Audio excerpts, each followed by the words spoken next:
Okay, it is time now for you to tell your story about this camp and the significance of 8 years being here and what you lost. This camp, I was here for 8 years when I was brought here.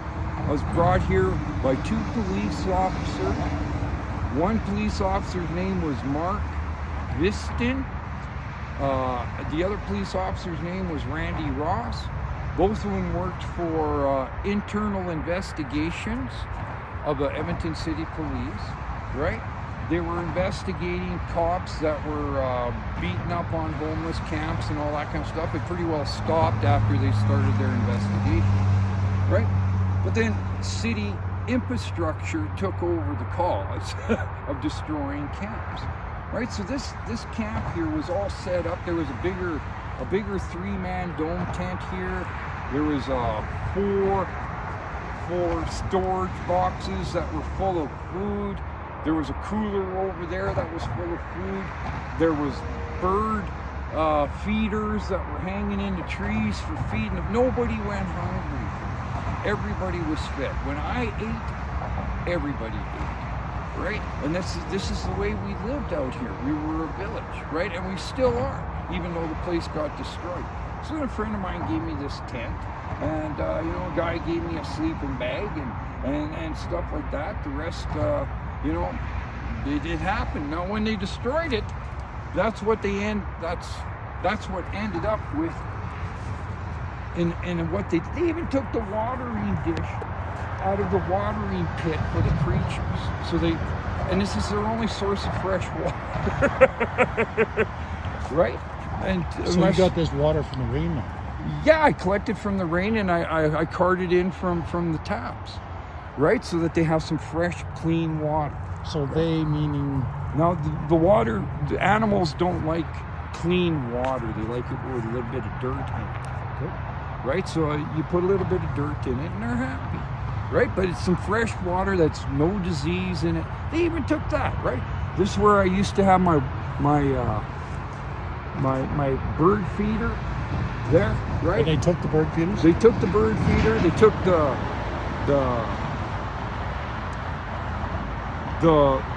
bird feeder blocks that I had hanging in the trees for the blue jays and the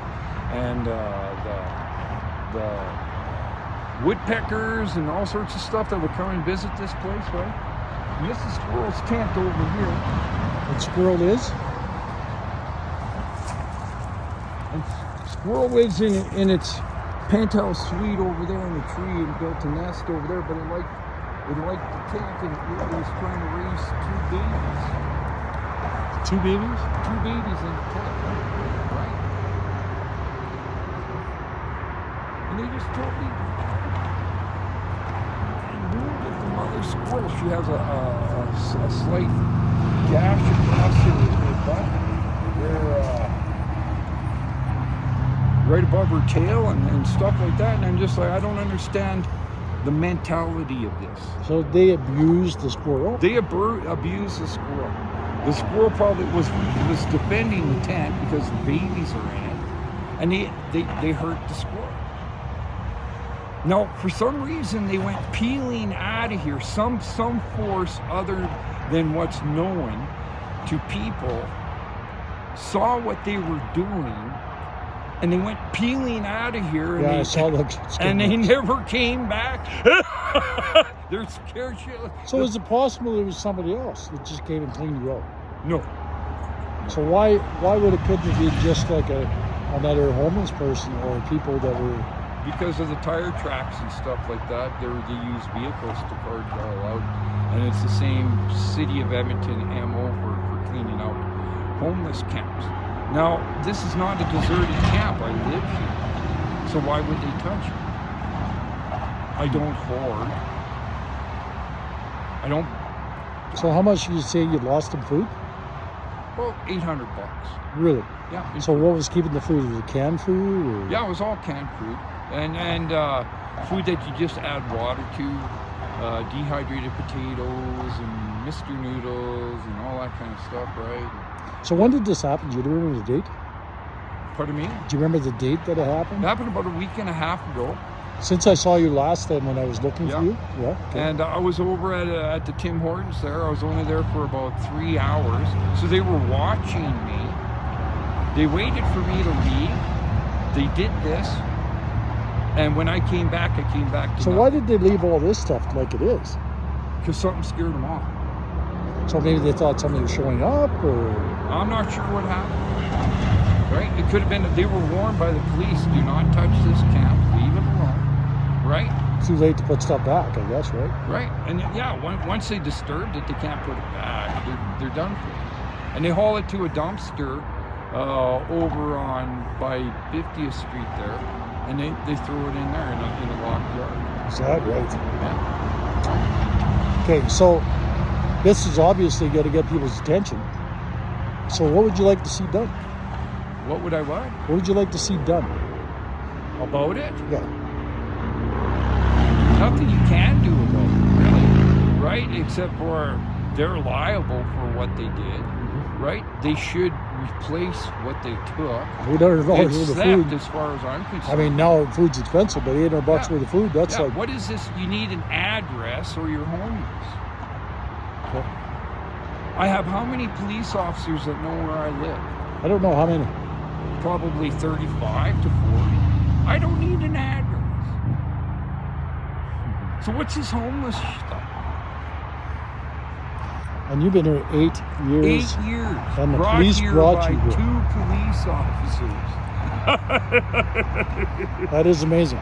Yeah. It was an amazing story. Right. And the police officers even told the people that work for infrastructure of the city of Edmonton, they even sat here while they cleaned up the area of all the carnage and the hoardings and all the craziness that's going on with homelessness and the drug use and all that kind of stuff. When they cleaned it up, they sat here and said, do not touch this, and they still persisted on coming here and doing it. Wow. Right? Because the police weren't watching. Okay, so I don't think you'll get an apology, but it's... Yeah. Right. So it's just like whatever. It just shows the dysfunction in the city. Yeah, and left hand doesn't know what the right hand's doing. Not a clue. Or the reason why they don't understand. Now, you're a pretty personal guy, and you don't talk much, and you don't cause any problems, and I've known you kind of coming on for 4 years now. We've been talking lots, and I don't see any mental health issues regarding, and I work in the deal with mental health and stuff like that. If there was one thing you could say to the whole organization and what created this, what would it be? Stop the insanity. Right? That's a fair statement. There's an insanity that's loose in our society that's hurting it so deeply it's never going to come back. So you realize when this hits the press, and it probably will, they could come back. Yeah. Right? So, whatever. I'm a kind of person, it doesn't matter to me. I don't forgive. I don't forget. I don't do a lot of things. But then at the same time, it doesn't affect me that deeply that I need to. Right? It's in God's hands. Yes, it is in God's hands, and I'll agree with you there. Yeah. And my point with this is I'm just going to put it out there and let people do what they're going to do. Yeah. And it is in God's hands. Whatever God sees fit to the situation, I thank you, and I appreciate the fact that you let me in to come and see this. I'm grateful for that. And we've had a pretty good day. We've had some fun. We've had some laughs.